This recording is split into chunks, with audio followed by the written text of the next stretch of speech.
Hey YouTube, welcome back to my channel. Today I want to talk about some options for spring. And I've seen a lot of my favorite YouTubers making spring fragrance lists lately, and I feel like I want to jump on the bandwagon. I've seen some great ones from Scent Zatura and Cheap Imitation. I'll link those down below. But I'm going to give you 6 or 7 fragrances that I think are perfect for spring. So let's dive in. Okay, the first one I'm going to talk about is Roadster by Cartier, and I have a 12.5 ml miniature here, and it's a great one because it looks just like the bottle, but it like the lid pops off like that, and it's an atomizer.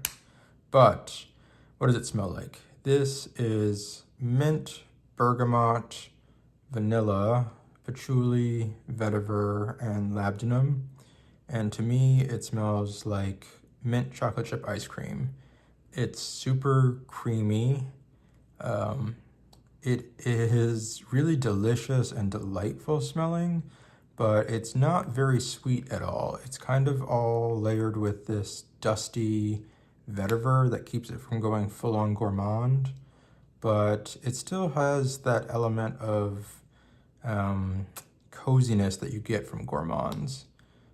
And so that cozy feeling, along with this like cool greenness that comes from the mint, makes this just perfect for spring. So super excited about this one and really looking forward to wearing it all season long.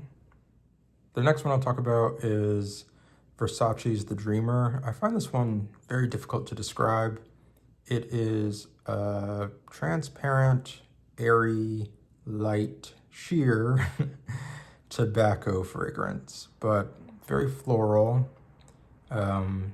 It's also got a nice like tonka element to it, but overall I could describe it better in terms of how it feels, which is very romantic, and it feels like a daydream. It feels like lying in the grass under a tree and, dreaming about the future. The name is super appropriate here.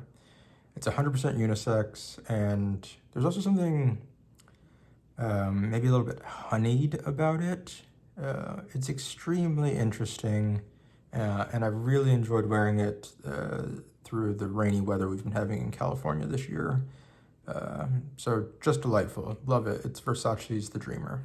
This next one is not a perfume at all, or well, it comes in a perfume, but I have the body oil. This is Lycan de Ecos, or Scottish Lycan, by Officine Universelle Bouley 1803, which is I think it's actually an LVMH owned brand, but it's not distributed at all in America, but it's very popular in East Asia and in France. So kind of hard to sample, but anyway, Lycan de Ecos is, it's just what it's supposed to be. It's a mossy scent, but a very fresh, dewy moss, almost like smelling moss that's accumulated on rocks in a cool alpine spring or something. It has an aquatic kind of touch to it, but it's also very earthy, like soil, and again, kind of cool or stony, just perfect for spring. And I like having it in the body oil because it's excellent for kind of like creating a green base layer to fragrances. And this packaging is just so beautiful and over the top. Oh, and I'm just reading this here. It's 97% natural.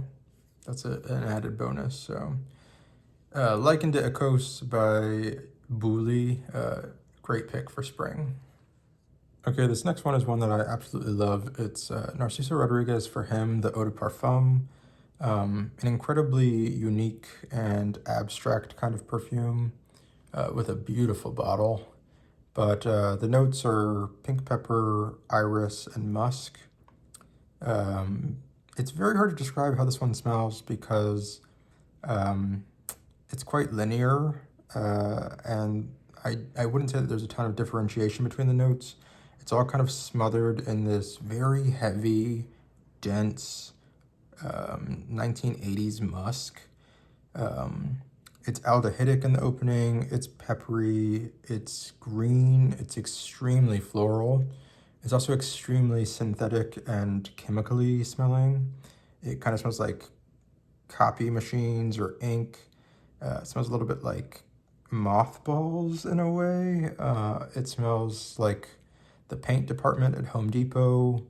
And it's just enchanting. It has to be smelled to be believed. It's also extremely dry. The Eau de Toilette of Narciso Rodriguez for him is pretty sweet, I find, and has a lot of patchouli.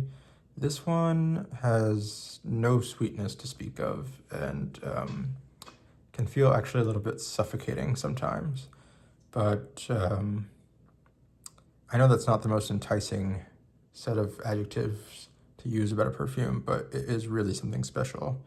And it was made by Francis Kirkjohn, actually. So it's almost a unicorn now, but if you have a chance to smell it, definitely smell it, because it's wonderful. Okay, the last two that I'm going to talk about are what I consider to be the epitome of springtime fragrances. The first one is Estee Lauder's Private Collection. I think this is from the 70s, this fragrance. I don't know when this bottle is from, but it's all about springtime florals.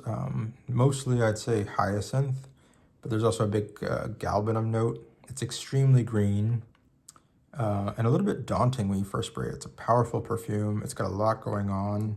It smells very 70s. But as it dries down, it becomes this really, really sensual, floral, creamy, musky, green fragrance that is just impeccable. And kind of like no matter what you're doing or what you're wearing, you instantly feel kind of more confident because it's just that kind of scent. It inspires confidence. It inspires optimism, and I think that's kind of what spring is about. So I just love this private collection by Estee Lauder. All right, and the last one is Gray Flannel by Jeffrey Bean, and I absolutely adore this fragrance.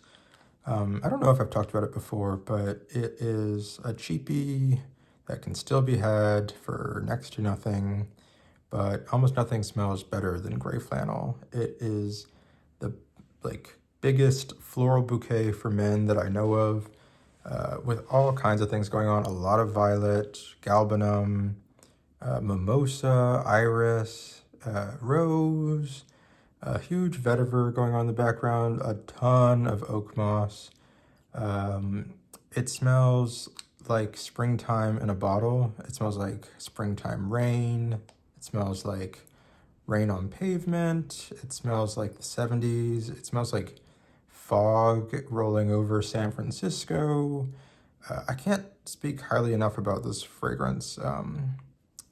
I wear it when I need to get things done, and I know that I need to feel like if anyone smells me, they know that I mean business. It's very much the somewhat masculine counterpart to Private Collection, but both of these, by the standards of 2024, are 100% unisex, and this is as masculine as this, and this is as feminine as this, and if you've smelled both, then you know what I'm talking about. They're just the best. So that has been my spring fragrances list. I hope you enjoyed it, and I hope you'll let me know in the comments what you're wearing this spring. Enjoy your perfumes in good health, and I'll see you next time. Bye-bye.